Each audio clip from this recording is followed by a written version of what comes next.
কোরবানির সময় অনেকের মধ্যেই এই প্রবণতা থাকে বাজারে সবচেয়ে বড় গরু অথবা বড় ছাগলটা কিনবো।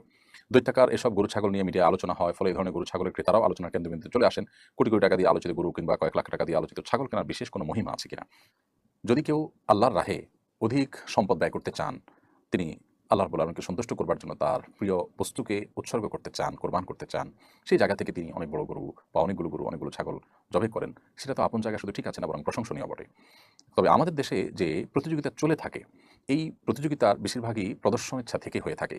কারণ যারা এগুলো করে থাকেন তাদেরকে আমরা তাদের ব্যক্তিগত জীবনে আমরা দেখি যে ইসলামের অন্যান্য বিধিবিধান পালন করার ক্ষেত্রে তারা যথেষ্ট পিছিয়ে।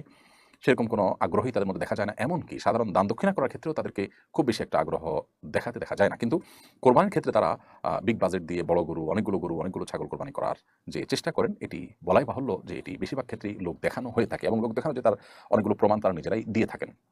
তো এরকম যদি হয় তাহলে সেটা আসলে ইবাদত হবে না। এটা বরং হবে হলো লৌকিক